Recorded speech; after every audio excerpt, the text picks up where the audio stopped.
Hey guys, welcome back to Andy's Dinosaur Reviews, and today we are back with another review of a very interesting Papo figure. I recently had taken a look at their, I think it was the Sea Dragon, and I had a few requests in that review for other random Papo figures to be reviewed, other, mythical Papo figures. So someone had suggested the Basilisk, and that's what we have here today. Once I had seen that suggestion, I went ahead and checked Amazon. It was on there. It was like $18. So I placed an order for it. And one thing that instantly drew me to this figure is the fact that it is far and away the most articulated Papo figure that I will have in my collection at this point, because the entire figure is fully posable, which is super cool. The body is basically a wire. Like, if you recall the review of the Rebor Titanoboa, it's pretty much the same thing as that.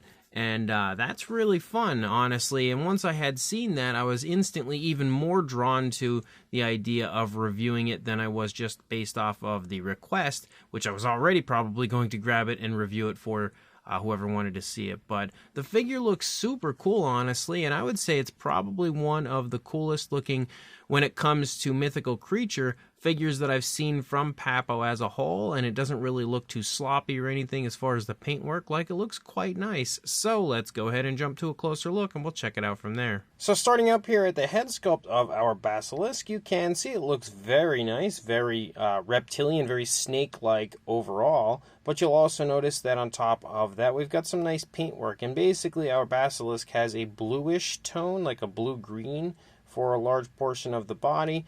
A little bit more bluish, I think, in the face, but they've also applied like a nice kind of tan wash that creeps in and out of a lot of the scales of the figure, which looks really cool. You can see the eyes are painted with a yellow, given a black pupil, almost a slit-like pupil, very, again, snake-like as well.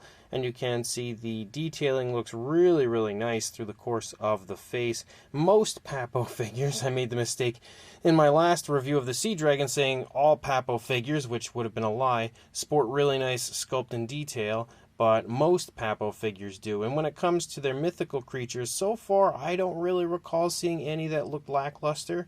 So this one definitely, again, sports a very nice, very highly detailed sculpt as well, which you can see moving through the course of the figure. They've also kind of painted like almost like this eyebrow area here out with a lighter grayish tone as well.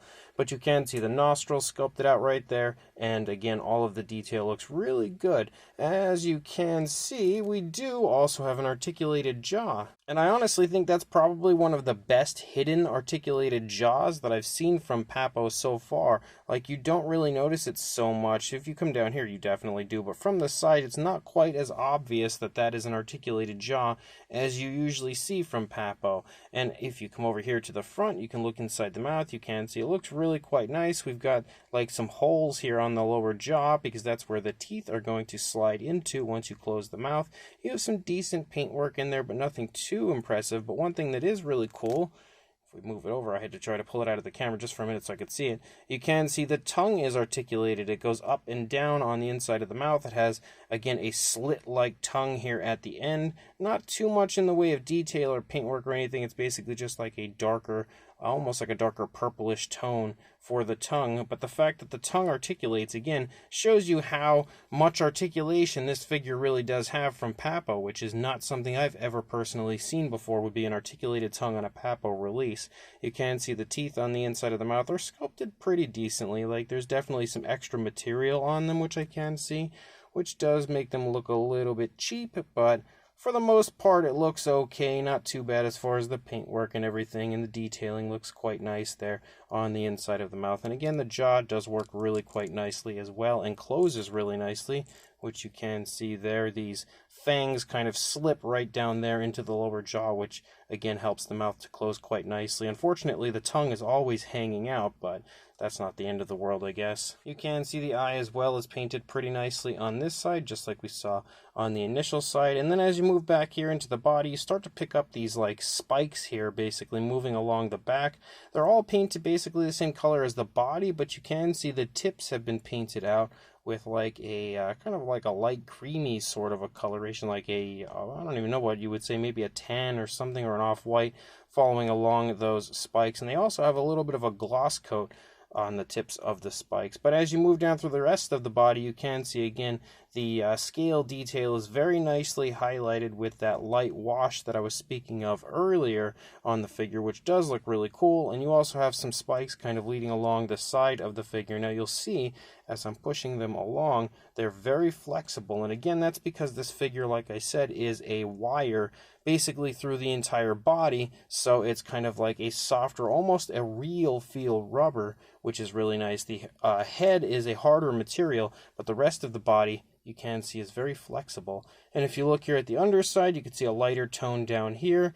Pretty much a very, again, snake-like amount of detail here on the underside of our basilisk as we move along and get a better, less obstructed view of it. And then you lead out here to the tip of the tail, which also again has that satin paint applied to the tip right there. And then you're going to see pretty much the same thing again over here for the opposing side, pretty much the same thing on both sides. Now, as I said, it is a wire body, so you can basically bend it any way you want in any position you want, which, like I mentioned, is why this one is far and away the most articulated Papo figure that I have in my collection and that I personally have ever seen. And very, again, Rebor Titanoboa-like. But the figure overall is really cool. Again, when it comes to a Papo release, it's probably one of the coolest ones I've seen in quite some time. Now, as far as a size goes, you're obviously not going to have much in the way of like a height or width or anything like that, so we'll only really measure a length, and when it is completely stretched out for a length, you are looking at about 11.5 inches or a little bit over 29 centimeters, heading toward 29.5 centimeters, but not quite there. For a size comparison, there is Mr. Papo T-Rex, the Attack Pack Colovosaurus, Robert Muldoon, and the Collect A Human Being next to our Papo Basilisk. And you can see it's got a decent size, but it's not really huge. This is one of those figures where I really don't have much of anything that's similar outside of, like I said, the Rebor Titanoboa, but that's a very different type of figure, so I don't think that's something that would compare well with this. It's also something that very few people had a chance to get a hold of, so there's that too. But when it comes to figures to compare with this, I don't really have a whole lot that's going to work well with it, so I think we'll just do like a few random comparisons and move on. So as you can see again, these figures next to it show you that it does have a decent size to it, but it's not by any means a huge figure. We've also got a Mattel Velociraptor and Dilophosaurus stepping in here next to our Basilisk again for yet another comparison. And then the Collect A Deluxe Dimetrodon and Schleich Diabloceratops as well. And then one totally random Papo comparison as we have the fairly recently released Ionosaurus next to our Basilisk. So this Papo Basilisk figure is actually really quite cool. It's probably one of the most fun Papo releases that I've had the pleasure of adding to my collection in quite some time. I think the sculpt is really nicely done, and again, I am a huge fan actually of like mythical creatures and cryptids and things like that. Basically anything that isn't actually real or may be real and we don't know of. I don't expect the basilisk to be real, but you know, I love cryptids and things like that, but I also again love mythical creatures, and I just don't collect them enough, like dragons and things like that. I think are super cool, but I never really buy them because I just always have so many other things that I'm trying to get a hold of. So to take a minute and, you know, kind of step aside and grab some of this stuff has been pretty fun with that sea dragon and now this basilisk. And I think the sculpt is really beautifully done. Papo actually did a very good job on this one when it comes to the fine detail.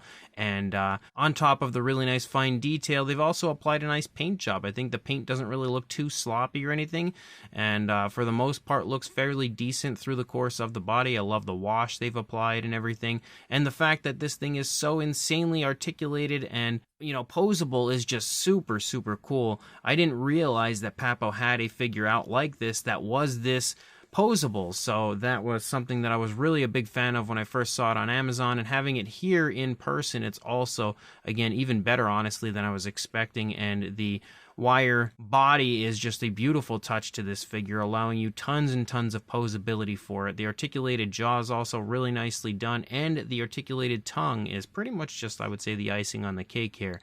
So overall, it is a very cool figure, definitely one worth picking up. So if you are interested, I will include a link in the description to where you can grab it from Amazon, where I purchased mine. So make sure you check that link, go grab this if you want it, and like, comment, and subscribe, and I will see you in the next review. Thanks for watching.